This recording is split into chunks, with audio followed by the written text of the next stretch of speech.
আপনারা জানেন যে গত 29-এ কার্যালয়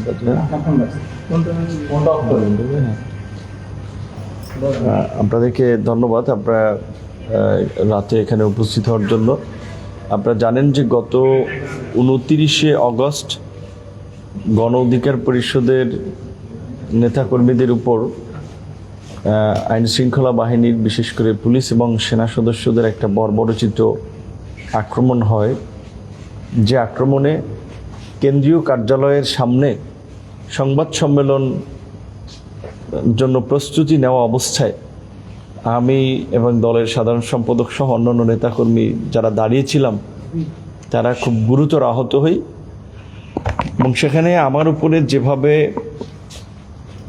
আক্রমণ করা হয়েছে সেটা আপনারা যদিও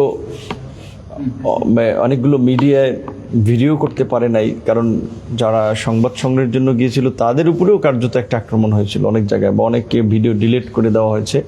তারপরেও যে ভিডিওটা গণমাধ্যমে প্রকাশিত হয়েছে সেখানে কিন্তু পরিষ্কার দেখা যাচ্ছে যে আপনার এইখানে একেবারে আমাকে টার্গেট করে আক্রমণ করছে এবং তাদের ক্রমাগত আঘাতের ফলে আমার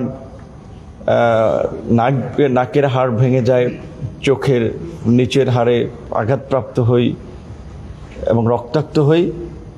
তারপরেও যে তাদের আঘাতের ধরন, বিশেষ করে আপনারা জানেন যে পল্টন থানার ওসির ড্রাইভার সে আপনার একটা টি শার্ট পরা অবস্থায় সেও আমাদের উপরে আক্রমণ করে।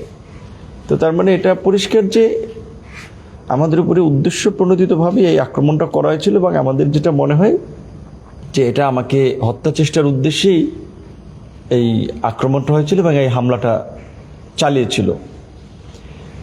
আমরা আমাদের বিভিন্ন বা নিজস্ব সোর্স থেকে সেদিনের ঘটনায় জানার চেষ্টা করেছি যে কেন, কোথা থেকে, কার নির্দেশে ঘটনাগুলো হয়েছে। সেখানে আপনার পুলিশের ঊর্ধ্বতন কর্তৃপক্ষ পরিষ্কারভাবেই জানিয়েছিল যে পুলিশের কোনো নির্দেশনা ছিল না। সেনাবাহিনীর অনেকে বলেছিল যে তাদের ওই ধরনের কোনো নির্দেশনা ছিল না। তাহলে কেন এই আক্রমণটা ঘটলো? আপনারা যদি একটা বিষয় লক্ষ্য করেন, যদিও গণমাধ্যমে এসেছে অনেক জায়গায় যে জাতীয় পার্টি এবং গণ অধিকার পরিষদের সংঘর্ষে গণ অধিকার পরিষদের নেতাকর্মীরা আহত, প্রকৃত অর্থে এই ঘটনাটি সঠিক নয়, কারণ জাতীয় পার্টির সাথে আমাদের ওইভাবে সংঘর্ষ হয় নাই। আমরা যখন মিছিলটি শেষ করে আমাদের কার্যালয় অভিমুখে যাব, সেখানে হ্যাঁ পেছন থেকে আমাদের কিছু নেতাকর্মীদের উপরে ইটপাটকেল ছোড়ে জাতীয় পার্টির নেতাকর্মীরা, কিন্তু ততক্ষণে আমরা সামনের মিছিলের অনেকে আমাদের অফিসের সামনে চলে আসে। পেছনে যারা ছিল তখন তারা সেখানে দায়িত্বরত পুলিশ এবং সেনা সদস্যদের সাথে কথা বলেছিল যে ভাই এখানে আপনারা থাকতে আমাদের উপরে কিভাবে তারা ইটপাটকেল ছুড়লো, বা আমরা তো জাতীয় পার্টির কার্যালয়ের দিকে যাই নাই, আপনারা এখানে দাঁড়িয়েছেন, তাহলে এই আক্রমণটা কেন হলো? এই কথাবার্তা বলতেছিল। সেটার এক পর্যায়ে সেখান থেকে নেতাকর্মীদেরকে ধাওয়া দিয়ে লাঠিচার্জ করে তাদেরকে ছত্রভঙ্গ করে আসতে কার্যালয়ের সামনে এসেছে।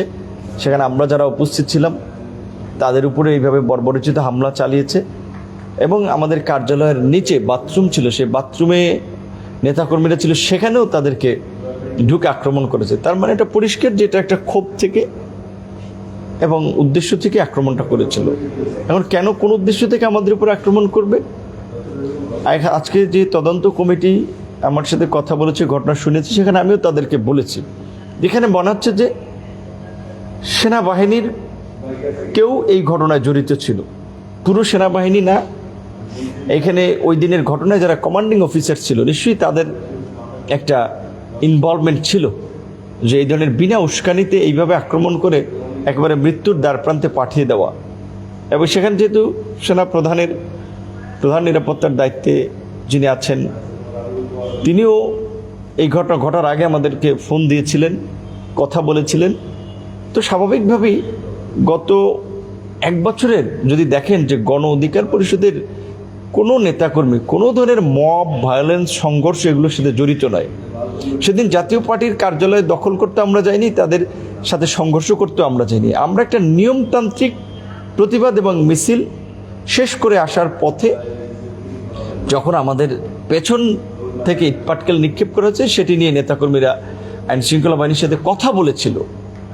কথা বলতে বলতে আমরা অনেকে চলে এসেছিলাম অফিসের সামনে, কিন্তু তার মধ্যে বিনা উস্কানিতে তারা এই হামলাটা করলো। তো সেটা আমরা জানিয়েছি তদন্ত কমিটিকে যে এখানে হয়তো আমার মতো রাজনৈতিকভাবে পরিচিত এবং গণ অভ্যুত্থানের নেতৃত্ব দানকারী একজন নেতাকে আক্রমণ করে অন্যদেরকে মেসেজ দিয়েছে যে যারা তাদের এই আপনার নির্দেশনার বাইরে যাবে তাদের পরিণতি এই হতে পারে, অথবা যারা এই একটা রিফাইন আওয়ামী লীগকে নির্বাচনে চাচ্ছে কিংবা জাতীয় পার্টিকে নির্বাচনে চাচ্ছে, তারা আমাদেরকে এই আক্রমণ করে কিংবা আমার উপরে এই উদ্দেশ্যপ্রণোদিত আক্রমণ চালিয়ে একটা হত্যাযজ্ঞের প্লট রচনা করে দেশকে অস্থিতিশীল করার জন্য, ক্ষমতা দখল করার জন্য একটা ষড়যন্ত্র হতে পারে।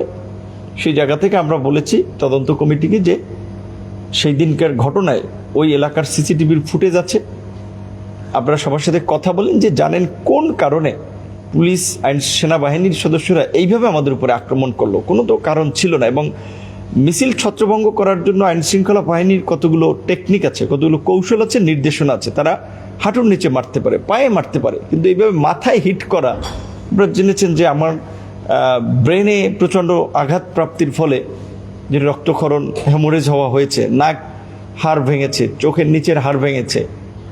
এবং আমাদের আরও নেতাকর্মী তারা অত পরিচিত না হওয়ায় হয়তো ঘটনাগুলো আলোচিত হয়নি, গুরুতর আহত হয়েছে। আরও একজনের নাক ভেঙেছে, হাত ভেঙেছে, পা ভেঙেছে, বুকে আঘাতপ্রাপ্ত হয়েছে, গুরুতর আঘাতপ্রাপ্ত হয়ে হসপিটালে দীর্ঘদিন ছিল।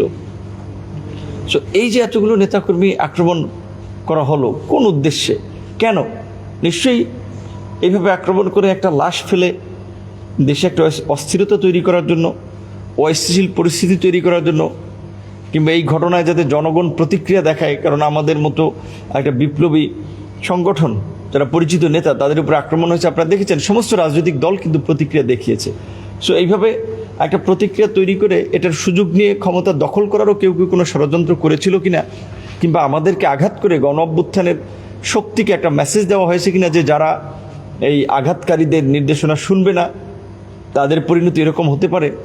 এই ঘটনাগুলো আমরা তদন্ত কমিটিকে বলেছি যেন তারা খুঁজে বের করে এই ঘটনায় যারা অভিযুক্ত দায়ী তাদেরকে যেন একটা দৃষ্টান্তমূলক শাস্তির সুপারিশ করে।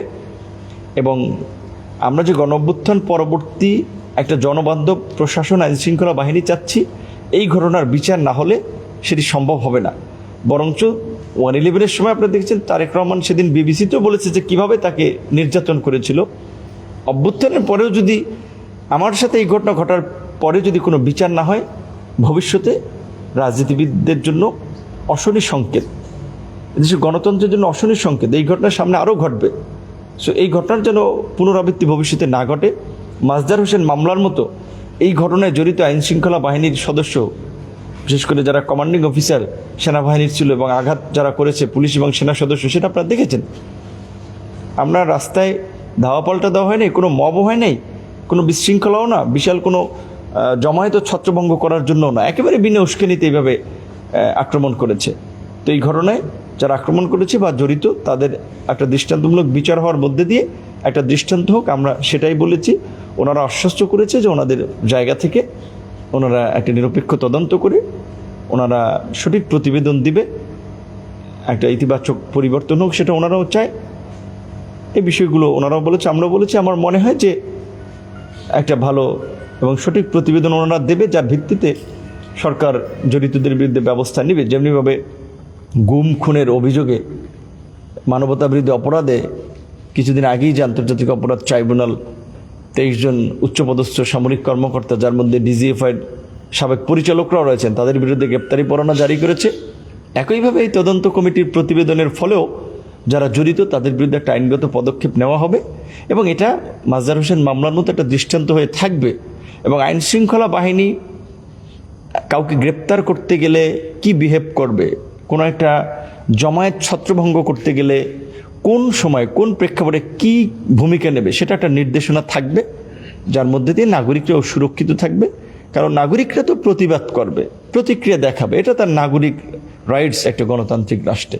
কিন্তু এইভাবে গণ অভ্যুত্থান পরবর্তী সময়ে আইনশৃঙ্খলা বাহিনী এইভাবে দমন পীড়ন করে নাগরিকদের কণ্ঠ রোধ করার চেষ্টা করতে পারে না। এবং আরেকটা ঘটনা আপনারা জানেন যে এই ঘটনা আমি দেখেছি যে আমাদের একজন শ্রমিক নেতা, দলের সহসভাপতি এবং আমাদের শ্রমিক সংগঠনের সভাপতি, তিনি এই ঘটনার জন্য আপনার করা প্রতিক্রিয়া দেখানোয় কিছুদিন আগে গাজীপুরে তাকে একটা অপহরণের চেষ্টা করা হয় এবং তাকেও মারধর করে পরে গাড়ি থেকে ফেলে দেওয়া হয়।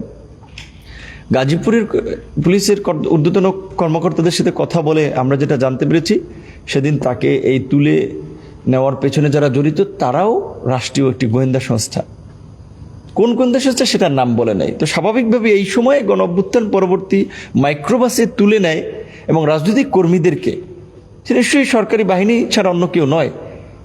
সো আইনশৃঙ্খলা বাহিনীর বিরুদ্ধে কথা বলা যাবে না। যারা গুম করবে, খুন করবে, যারা এইভাবে আমাদেরকে পিটিয়ে হত্যা করতে চাবে, তাদের বিরুদ্ধে প্রতিবাদও করা যাবে না। সেটা করলেও আবার এইভাবে অপহরণের চেষ্টা করা হবে।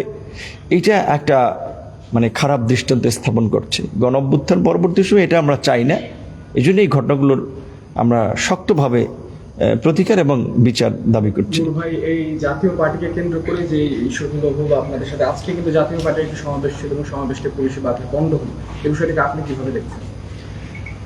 এটা তো পুলিশকে ধন্যবাদ দিতে হয়, আইন শৃঙ্খলা বাহিনীকে, যে আজকে যে এই জাতীয় পার্টি যে সমাবেশ ছিল সেটি তারা করতে দেয়নি। কারণ এর মধ্যে দিয়েই তো তাদের একটা দৃষ্টতা ফুটে ওঠে যে ধরেন জাতীয় পার্টিকে কেন্দ্র করে মূলত এই যে 29শে অগস্ট এই ধরনের একটা ঘটনা ঘটে গেল, যেই ঘটনায় পুরো দেশবাসী কেঁদেছে, দেশের জনগণের বিবেক নড়েছে, তারা আটকে উঠেছে। সেখানে আমরা এখন পর্যন্ত পরিপূর্ণ সুস্থ হয়ে উঠি নাই। আমাদের অনেক নেতাকর্মী এখনও গুরুতর আহত, ইনক্লুডিং মি। সেই জাতীয় পার্টি আস্ফলন দেখাচ্ছে। তারা আবার তাদের কেন্দ্রীয় কার্যালয়ের সামনে সারা দেশ থেকে নেতাকর্মী এনে আওয়ামী লীগের নেতাকর্মীদের জড়ো করে একটা প্রোগ্রাম করতে চেয়েছিল। এবং আমার যতদূর জানা যে যেহেতু একই দিনে আউটসোর্সিং কর্মকর্তাদের প্রোগ্রাম ছিল, নোয়াখালী বিভাগের দাবিতে আন্দোলনকারীদের প্রোগ্রাম ছিল, এবং জাতীয় পার্টি এই সুযোগে এইখানে প্রোগ্রাম করে মূলত একটা বিশৃঙ্খলা বা নৈরাজ্য তৈরি করতে চেয়েছিল। তো পুলিশ প্রশাসনের তো এগুলো দেখার কথা, তো তারা দেখেছে জাতীয় পার্টিকে সেই সুযোগ দেয়নি, এটা ইতিবাচক।